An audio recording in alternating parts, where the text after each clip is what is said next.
Sports can play many roles in society. One role sports can play is religion for some people. There are games that are especially important to some people where there are others who disagree.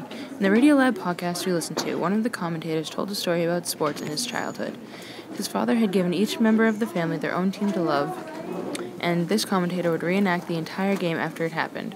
Sports were so important, and such a religious hobby, that he could remember plays of a game like some people remember Bible verses. Also, in many places, kids start playing sports when they are very young.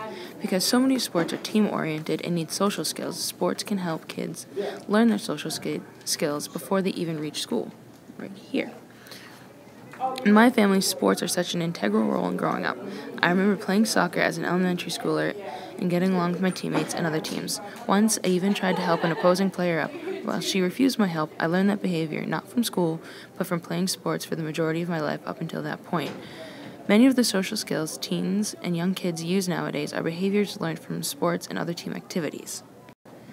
The psychology of sports is just as important as actually playing the sports. The anticipation of the game, the way we play the game, should we root for the underdog or not, and why do the losses and wins of our favorite teams affect us so much?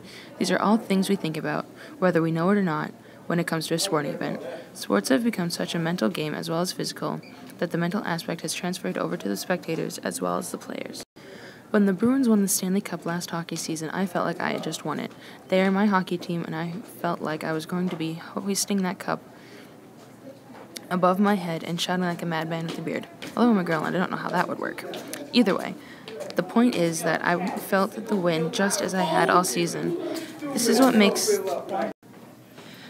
the psychological aspect so important, that the fans feel connected to their teams and can stay strong fans. In my family, hockey is king. Everyone plays a form of hockey, and we all know the story of the Miracle on Ice. We watch the movie all the time and talk about it around the Winter Olympics. The thing about miracles is that they last forever, and they are usually once in a lifetime. The first time something happens, it can be called a miracle. But after that, everyone compares plays or games to that miracle. They can be put on the list of the top miracles of the century, but most importantly, we remember the feeling of being able to say, yeah, I know that play, and talk about it. Heroes come in all shapes and sizes. In sports, heroes are the players who make things happen on and off the field. My personal sports hero is Jesse Owens. He was a runner in the 1936 Olympics, which were hosted in Berlin, won 4 Olympic medals, and he showed up Hitler's master race by beating them. Heroes are people who beat the odds and still succeed at what they do. They inspire people to push harder and work to be like them in a positive way. While sports are enjoyable to watch, they can also be very predictable. During March Madness, college basketball fans make brackets based on the team's success or how they've played in past years.